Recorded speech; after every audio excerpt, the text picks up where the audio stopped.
दोस्तों, आपने देखा होगा कि अगर एक इंसान की मौत हो जाए तो उसकी लाश को कब्रिस्तान की मिट्टी में दफन किया जाता है या फिर श्मशान में ले जाकर जलाया जाता है। लेकिन क्या आपको पता है, कहीं एक ऐसा कब्रिस्तान है जहां इंसान के मरने के बाद उसकी लाश को मिट्टी के अंदर नहीं बल्कि गिद्धों के हवाले कर दिया जाता है। और कहीं एक ऐसा कब्रिस्तान है जहां रात में एक बिना सिर का सोल्जर अपना खोया हुआ सिर ढूंढता रहता है। और कहीं एक ऐसी कब्र है जिससे मानसून में खून जैसा लिक्विड निकलता है। हाँ, सच में। दोस्तों, आज हम देखेंगे भारत के 10 सबसे रहस्यमय और डरावने कब्रिस्तान, जहां मौत जमीन के नीचे नहीं हमारे सामने जिंदा खड़ी लगती है। दोस्तों, वीडियो शुरू करने से पहले अगर आपने अभी तक हमारे इस चैनल को सब्सक्राइब नहीं किया है तो जरूर सब्सक्राइब कर लें। तो चलिए वीडियो शुरू करते हैं। Number 1, tower of silence, Mumbai. Mumbai के मालाबार हिल के बीचों बीच 54 एकड़ के घने जंगल में छुपा है एक ऐसा कब्रिस्तान जहां लाशों को जमीन में दफनाया नहीं जाता, ना ही उन्हें जलाया जाता है। यहाँ इंसान के मरने के बाद उसकी लाश को सीधे परिंदों के हवाले कर दिया जाता है।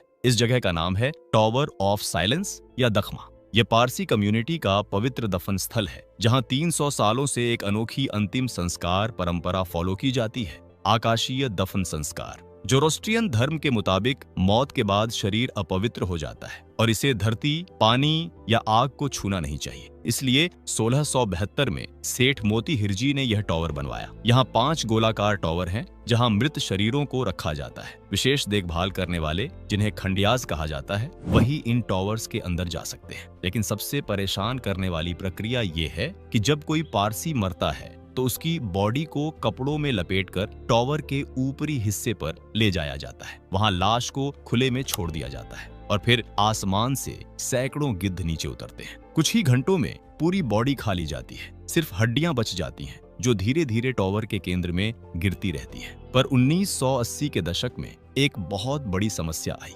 गिद्धों की आबादी 97% तक गिर गई। कारण था पशुधन में दी जाने वाली सूजन रोधी दवा, जो गिद्धों के लिए जहरीली थी। बिना गिद्धों के लाशें महीनों तक सड़ती गलती रहती थी। 2006 में एक चौंकाने वाली घटना हुई जब किसी ने गैरकानूनी तरीके से इस पवित्र स्थल के अंदर घुसकर सड़ती हुई लाशों की वीडियो और तस्वीरें ले ली। जब ये तस्वीरें प्रकाशित हुईं तो पूरी पारसी कम्युनिटी में सदमे की लहर दौड़ गई। द गार्डियन ने इस विवाद को विस्तार से कवर किया। आज भी मालाबार हिल के निवासी शिकायत करते हैं कि बदबू पूरे एरिया में फैल जाती है। स्थानीय लोग कहते हैं कि जंगल के अंदर से अजीब एहसास आते हैं। रात में यहाँ से गुजरना बिल्कुल सुरक्षित नहीं माना जाता। टॉवर ऑफ साइलेंस डरावना इसलिए नहीं क्योंकि यह सिर्फ एक कब्रिस्तान है। यह डरावना इसलिए है क्योंकि यहाँ मौत को छुपाया नहीं जाता। यहाँ मौत को आसमान के हवाले कर दिया जाता है। नंबर 2, लोथियन कब्रिस्तान, दिल्ली।